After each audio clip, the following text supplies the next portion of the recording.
Okay, what I did here was I took my sketch that my client picked and I made it into the exterior walls I did first, of course, in my floor plan, and then I would have put my interior walls in. When I did both of them, I made sure to make a new wall style with the correct layers on both of them. And the thing you really want to pay attention to is if you have any corners that meet with your studs right here. Let's get our line typed in. That the studs line up nice and neat like this, and you don't have any weird uh, corners or edges formed by it. So make sure they line up. And I think I did a pretty good job. I think I really nailed my sketch. I got my exterior walls where I want them. I got my interior walls, and I didn't add my closet yet. I'm going to put that in after I dimension. So let's see how I did. So to calculate our square footage, and I'm going to maximize this, we're going to get rid of my sketch. And if I go to the Annotate tab, and we go to the region, what we could do is we could just take our line, and we could draw a simple perimeter line around our interior faces of the walls. Now this is actually an argument between some people. Some people do square footage on the exterior faces of the walls. Other people do it on the interior faces. I'm going to be nice and let you guys do it on the interior. And hit our green check. And what this does is it creates a shape the exact size of my house. And it'll tell me over here my area. And holy cow, 1,628 square feet. For a 2-bedroom house for this Habitat for Humanity project, I'm only allowed to have 900, so I got some editing to do. So first thing, let's delete this region. And what we could do is we could add our dimensions on there. So I could come up here to the align dimension up here, or right here, whatever. And when we do our dimensioning, we're going to dimension every room. And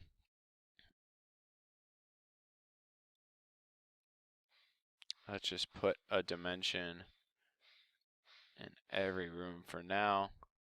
And remember, our dimensions can be kind of messy right now because this is not our final printed copy that we're going to do. And so every room we're going to have length and width. And so that way we could see what we're working with. And right away I'm like seeing some mistakes that I have that I got a little too carried away. And you could see some of my rooms are massive. All right, because I have these 2 bedrooms in the back of my house. And let me just add a couple more dimensions here. And we'll put a dimension from here to here. All right, let's get a hallway dimension too. So in the back of my house, what I have these dimensions that you see here, and this room is 15 by 25, and that's supposed to be a bedroom. That is way too big for a bedroom. So right away I know that I could kind of take that room and shrink it down. So if I wanted to make it by 12, and now that I'm looking at it, maybe instead of having my master bedroom right here, maybe the bigger room's going to be right here. So my plan's starting to come together. So I'm going to switch my master bedroom to back here. And I know that at least one of my bedrooms needs to be 125 square feet, my master. So let's shrink this down to 12. And if I click on the wall I want to move, because I'm going to move this whole wall this way, and click here and hit 12, watch what happens. Oh no. Because it went so far that I took out all those rooms. So let's hit cancel. And first, let's go here and let's shrink down these rooms. So I know this is a bathroom, 10 by 6, a little too big. So what I could do is, first of all, this closet, we can make it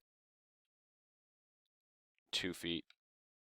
All right, I know this hallway, my hallways we said have to be 42 inches, so let's do 42 inches. All right, now see the extra area I've gained from making my closet smaller and making my hallway smaller. So a 12 by 6 bathroom is way too big. So let's click on this wall, click on this dimension, and let's do 8 for now. So now if I go and I shrink this wall to 12, let's see if I did any better. And I'm still way too far over. So let's go back. And maybe let's start from this side and work over. So if I click on this wall, let's shrink my living room down to 14. All right, this is a small bedroom, so it's way too big right now. So what I could do is I can move this all the way over to make it 10. But if I move this wall, it's going to shrink here. So let's just click on this and pull it over. And I could click this wall and make it 10. All right. And that's a little bit better. Let's click this wall and I'll make it 2 again. Now I got way more space over here as well. So let's click this and let's make it 42 again. And you can see it's kind of a trial and error process. And then we click here. And let's make this 8 again. Okay, now I have, look at how big this bedroom is, 33 feet. That is massive. So let's click on this wall and let's try and just make it 12. And it's too much. So maybe let's try and just make it 14 and see what we're working with. There we go. And so now my house is starting to squeeze together. All right, maybe I don't need this to be so big, so let's make that 12. All right, I'm making my house smaller, and I'm starting to get some more area here, so let's look and see what I got, how much area I have. So let's go back to the region. Let's go around and check it.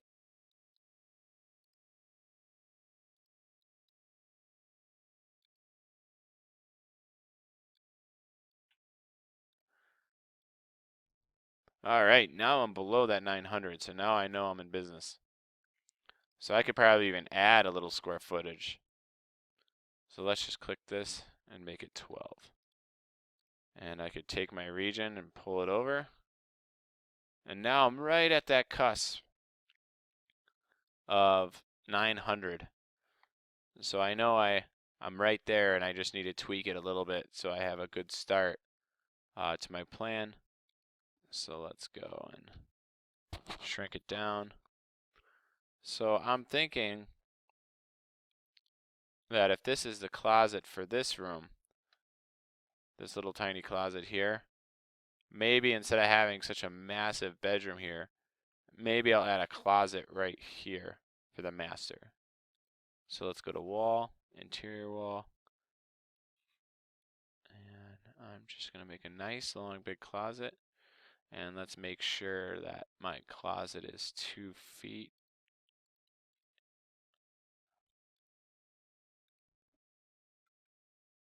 There we go. All right. So my door to come into this room is here. Door here. I have a closet for this room over here. My mechanical room is here. My bathroom is right here.